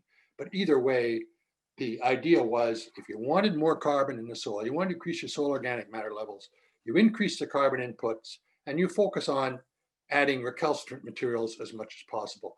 And the little diagram over on the right here shows that there's biological chemical processes that happen in the soil which release carbon dioxide and recalcitrant residual. We used to think of as being our stable soil organic carbon. However, here are some of the factors that slowly changed scientists' minds about how this works. First, what were some of the problems with the conventional concept? Well, the problem was that the studies showed that some of the very old carbon in soil was actually quite labile, which labile is a term for the opposite of recalcitrant. It means it's easily accessible to microorganisms. So some of the very old carbon that they tested with carbon dating methods, they found it was still labile. And there were other studies that showed that this recalcitrant carbon that they thought was the stuff that was too tough to eat, well, it's not as tough as we thought, and that there are organisms that are quite capable of breaking it down, and not as quickly as the labile stuff, but they still can do it in reasonable periods of time, not centuries and millennia. So humus itself, it turns out, is not what we thought it was. Rather than a pool of stuff that's too tough to eat, it's actually a mix of both labile and recalcitrant forms of carbon. So the question then becomes, how can this mix be stable if it's sometimes thousands of years old? The new science comes in. The new science of soil organic carbon says that its stability is an ecosystem property. That the stable carbon includes a mix of labile root exudates and other soluble carbon, microbial metabolites, which is the things that the microbes produce, for instance, the glues that they use that help to make aggregates in soil, things like that, and necromass, which is their dead bodies. All of these things mixed together in various forms and stages of decomposition can be considered stable because there are mechanisms that make this material stable. It's not just its recalcitrance. And these mechanisms, two sets in particular, physical protection inside macro aggregates, which are the larger aggregates you find when you pull up a plant out of the soil. If it's a good, healthy soil, all these little clumps of soil hanging out of the roots, those are macro aggregates. They're large, you can see them, and they're clumps of soil that are built up from smaller aggregates inside. Now, those large aggregates actually provide protection for organic matter. The microorganisms can't get in there, and the properties, less oxygen and so forth, inside the macro aggregates make it more difficult for the material to be broken down. So that's a physical protection of some of those organic materials I talked about in the first point above there. But there's also chemical protection. And this particularly happens with clay, where clay particles react with some of these organic materials to form associations or complexes, which actually are chemically protected against breakdown by the organisms. So between these new sets of mechanisms, which are just now really beginning to be understood well, we end up with 4 pools of stable carbon. And as you see across the bottom, going from the least stable to the most stable. We have environmentally protected, which means that this just means that in areas where, for instance, the temperatures cool a lot of the time, like boreal forests and so forth, you don't have as much microbial activity. A lot of the organic material that ends up going into the soil is just simply protected because there isn't as big a pool of microbes trying to eat it. So it lasts a lot longer, but it's the least stable. Then we have the physically protected, and then we go to the chemically protected, and finally we have the extreme recalcitrant, and we're thinking of things like biochar in this case, where it really is so recalcitrant, it's very difficult for the organisms to break it down. So this is the new science of soil organic carbon. It's an ecosystem property. It depends on, and as you see in there, it depends a lot on the formation of aggregates. And aggregates are part of healthy soils. So in other words, healthy soils hold on to carbon, much more so than ones that are not. You have to have those aggregates. Those aggregates are created by the microbes that Mario was talking about. A very good setup for me. He was talking about all of this. That's what creates, it's those organisms and the interaction between them, the soil food web, that creates the micro and macro aggregates that protect the carbon in the soil. Here's the new science of SOC in a nutshell. The organic inputs come in, the CO2 goes out, and how much of that CO2 goes out as opposed to being held is dependent upon these processes and also on the efficiency of the system. Various things within fungi, for instance, are more efficient at using carbon, so they get their work done, if you want, and expire less CO2 than bacteria do. So there's various elements like this that are involved in it, but we end up with these basic pools of protected carbon. And the nice thing about all of these stable soil organic carbons is puts the focus directly on soil management. That's why this matters so much. It's not just a matter of nature of the carbon inputs.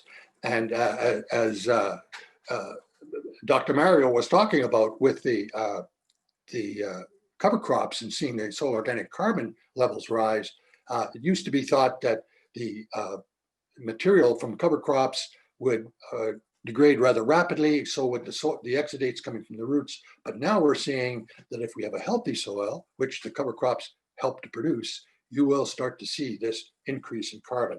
It's not so much the nature of the carbon inputs as you need carbon inputs, and then you have to manage the soil properly. This could open the door to faster rates of sequestration in some instances. We still don't have the scientific documentation we need on this to say this for sure, but it appears as though the fact that we don't have to wait for carbon to work its way through the system and only the recalcitrant stuff to remain at the end, we can actually have this process going on very quickly where carbon is being protected inside aggregates. That may be possible that we can sequester carbon faster than we thought we could before. Finally, and this is a slight caution here, it also emphasizes the innate reversibility of most soil carbon sequestration. So we can build carbon in soils through soil management, but we can also, through poor soil management, send it back up into the atmosphere again fairly quickly. This is not a matter of this pool of really recalcitrant stuff sitting there. That's your pool. No, it's all kinds of things in there and that are adding to the health of the soil and adding to the soil carbon levels, and they can be reversed with bad management.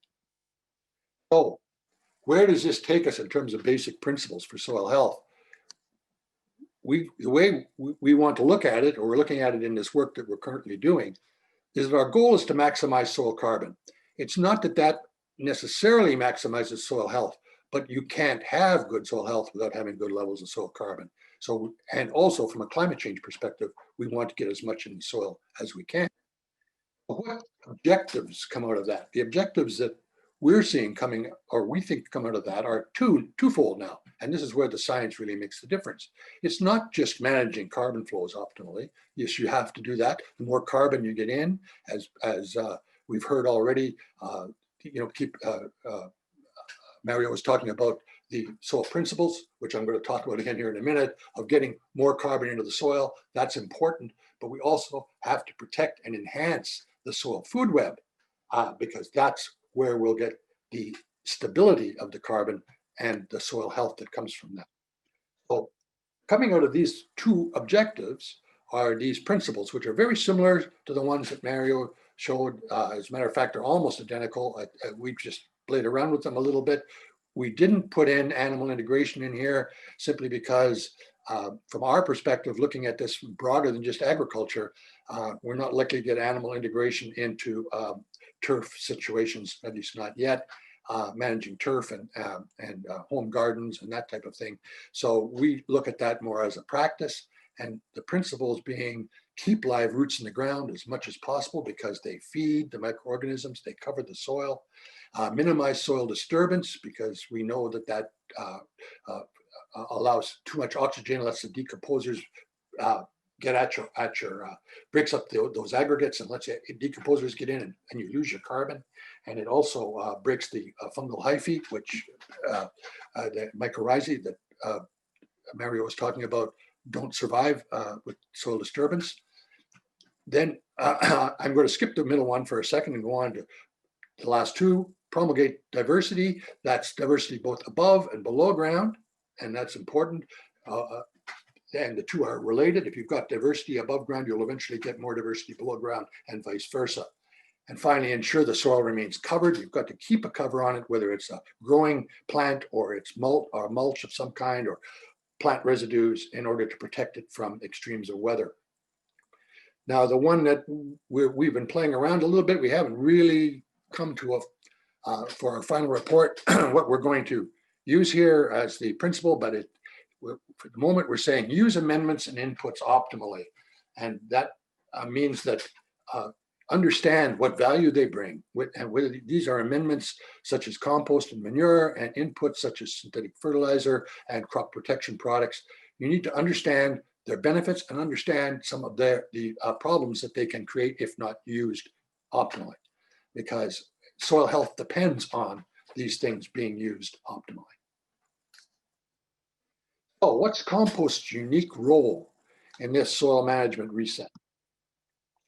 Now, there are many beneficial management practices that have been shown to build soil organic carbon and optimize soil health. These include things like zero and strip tillage, cover crops, diverse rotations, the 4 Rs, and rangeland management. There are many others, but these are some of the most common ones. Compost makes all of these practices work better. And I think we saw in one of Mario's studies there how the addition of compost to another best management practice, which I can't remember what it was, I think it was cover crops, made the organic matter levels rise faster. Compost does that. I'm going to give you examples here of a few studies that show this. For rangeland, I'm going to use the examples of rangeland management and cover crops with these particular studies, but we believe that this happens with all of them. Compost on rangelands example is the Marine Carbon Project, and I don't know if any of you are familiar with this, but if you're not, it's very interesting. Project where they added municipal compost to rangeland. This is in California. They studied it very, very closely. This was done by the University of California, Davis. And over 3 years, they found the results, and this is quoted from the scientific paper that one of the 3 papers that came out on this. A single application of compost to 2 grasslands resulted in soil carbon sequestration rates of over 3 tons of carbon per hectare over 3 years, with concomitant increases in soil N. So it didn't use up the soil N, it increased the soil nitrogen over the course of the 3 years. So that's a ton of carbon per hectare per year, which any of you are familiar with soil carbon sequestration rates, that's very good. But what was really interesting about this, a few things were really interesting. One of them was it was a single application, and the increase in carbon continued year after year after year. That's the paper. If anybody wants to look it up, it's there's actually said 3 papers related to this. And an interesting note on this was that the bulk of the carbon sequestration came from, not from the compost itself. There was some residual carbon. It gradually got used up by the organisms. And like in the old idea that I talked about before, you would have just said, well, whatever, the sequestration is going to be whatever was too tough in the compost for them to eat, whatever's left over after a few years, that's your sequestration. But in actual fact, most of the new sequestration came from the additional productivity, from the fact that they had a 50% increase in productivity of the grasses growing in the areas where the compost was, and all of the residues and all of the exudates from the roots that came from that, and the kinds of processes of aggregation and chemical and physical protection that arose from that are what created all of this new soil carbon and the increase in nitrogen and in soil health, overall soil health. And here is the link that if anybody wants to check it out, it's Marine Carbon Project, www.marinecarbonproject.org.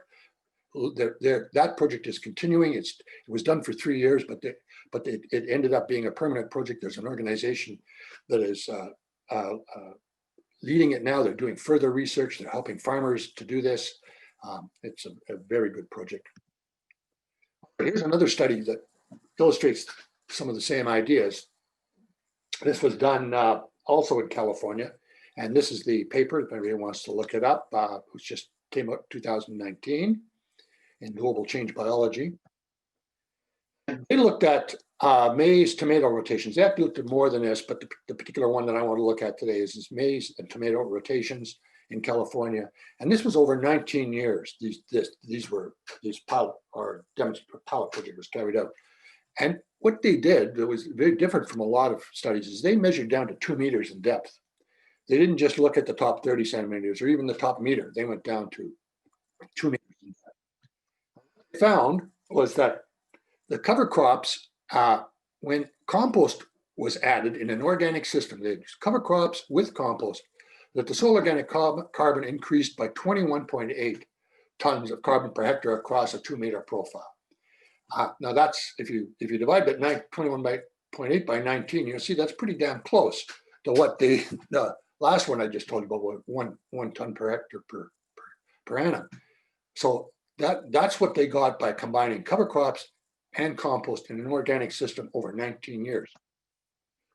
However, when they looked at cover crops alone in a conventional system, they found that the soil organic carbon increased by 1.4 milligrams per hectare in the 0 to 30 centimeter there. But when they look at it down to 2 meters, they found that below that it decreased by 14.86 milligrams compost per hectare. So overall, there was a loss of organic carbon in the soil over the course of the 19 years, even with cover crops in a conventional system. Now, personally, I wish that they had done this also in the organic system, because it's hard to know what was the cause of the loss, whether it was the fact that there was no compost being added or whether there were other factors involved in it. But nevertheless, I think it does illustrate some of the importance of adding compost to one of these systems and how it can make cover crops work better.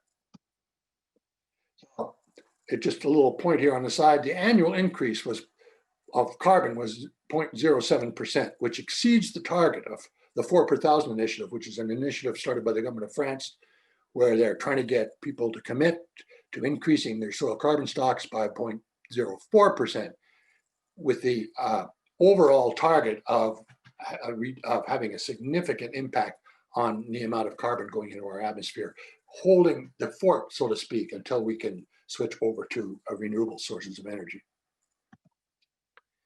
I'm going to touch on one of the things that, again, Mario mentioned as ways that you can, or things that you can add to soil other than just compost. In this case, it's compost teas and extracts.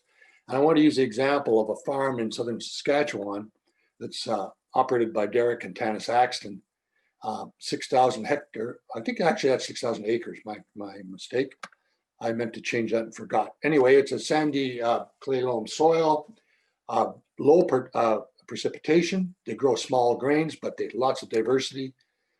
15 to 17 different crops. You see some of them there. Here are some of the beneficial management practices that they use on their farm.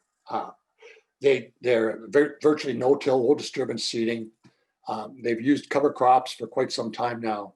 They have reduced their synthetic inputs, and I'll get to that in a minute.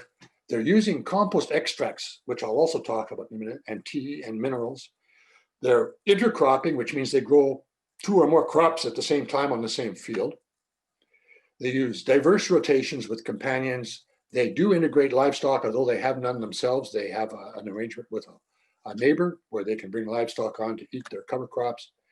And they use something called stripper headers, which takes just the head of the crop off and the grains and leaves the stubble behind, which helps to cover the soil, and which they found had an added benefit of distributing the moisture better, because in the winter when the snow falls, it doesn't blow all into the low areas and leave the higher areas uncovered.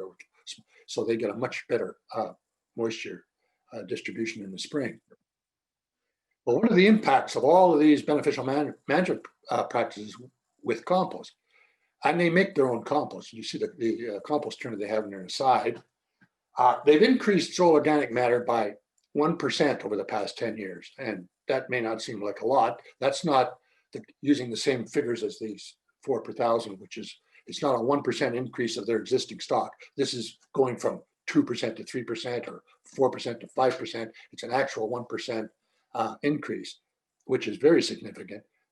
And while doing this, their yields have been maintained at the beginning and now have started to increase, especially with the intercropping. Their costs have dropped as inputs were decreased. They have cut their synthetic fertility by 80%. Their soil biology is improving. Their mycorrhizal colonization, which again, Mario mentioned, is up to 90%, which is very good. It wasn't that before, anywhere near that. And here's what I think is very significant. Their infiltration rate for rainfall has improved from 1/2 inch an hour from 10 years ago when they started doing all this stuff to 6 inches an hour. That's enormous. They actually infiltrate the first inch of rainfall in 30 seconds. This is has huge impact or implications for a lot of things because their water storage capacity is up as well. So they are much more resilient and resistant to drought, and they don't get flooding and water sitting in their fields, and they don't lose their nutrients, et cetera, et cetera.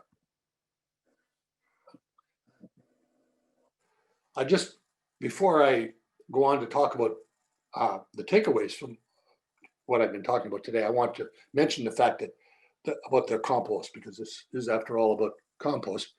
They make their own compost from manure they get from neighboring farms and from some crop residues. They use the results of their that when they harvest the chaff and everything that they don't sell. I mean, they don't sell what they harvest, goes into their compost as well. They've gotten very good at making their own compost.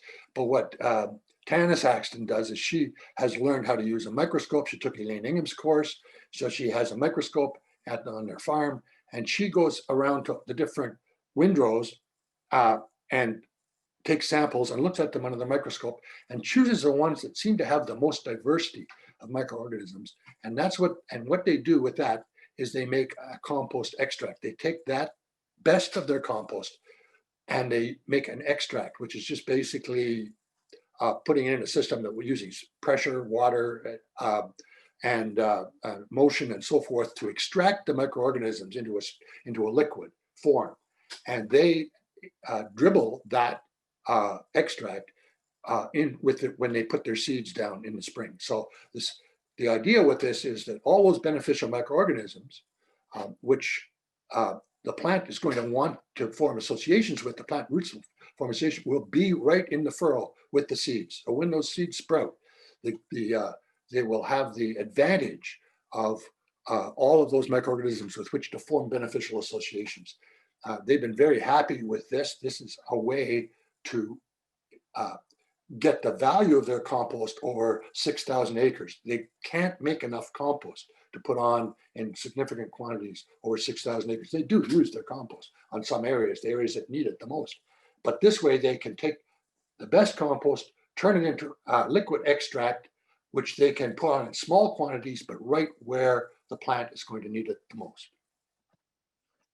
So getting towards the end of my presentation here, these are some of the takeaways that I would like to emphasize at the end. And one of the things that I just point out that Mario mentioned this in his pictures as well, but I think it's a cool picture over here on the right.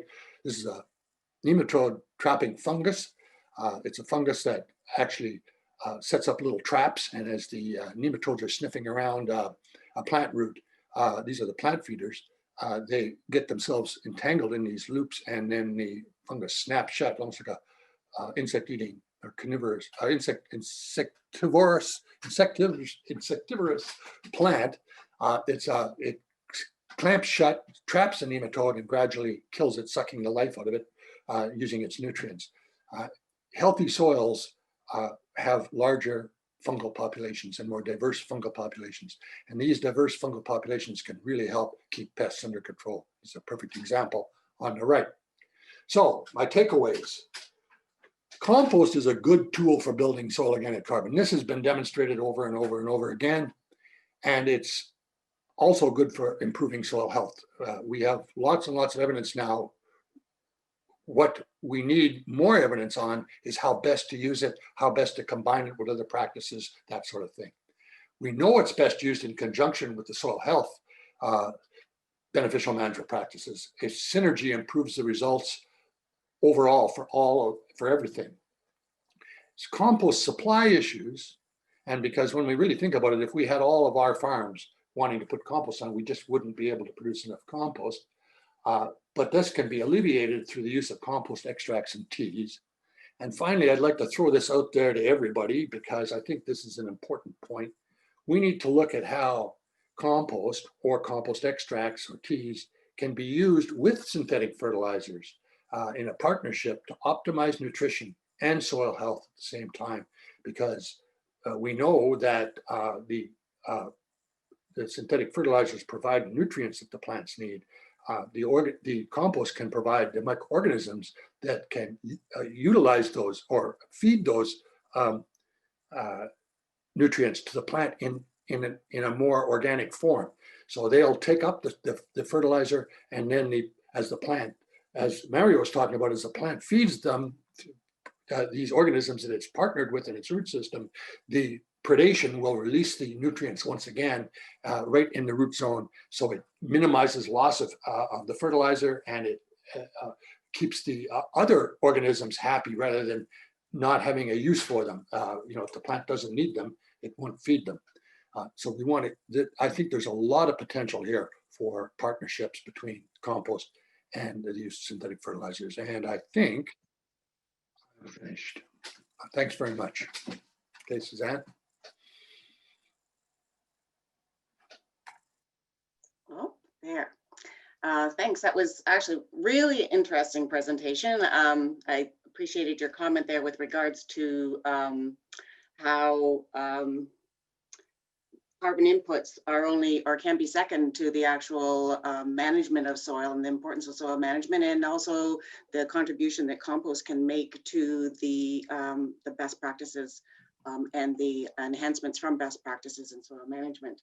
It was, I just wanted to, I know we're running over a little bit. I just wanted to make a comment here just in closing is one of the things, Jim, I was just noticing that he had said that 95% of our food depends on soil. And I just wanted to say that then our attention perhaps to maintaining its health needs to grow exponentially, similar to our expectations for population growth over the next 30 years. I see Dr. Mario Tenuta has been carrying on a conversation about urease inhibitors and nitrification inhibitors on the chat, and I think we could probably have an entire session just on that subject going forward. And the other thing that you had mentioned, Glenn, was compost teas and extracts. Again, I think that's another discussion that could merit a session sometime in the future as well. We are over time. I appreciate that we've had actually an incredible number of people who have continued to watch the entire presentation. And I know there's a lot of interest there. If you're fast typers, you can continue to put some more questions into the chat box.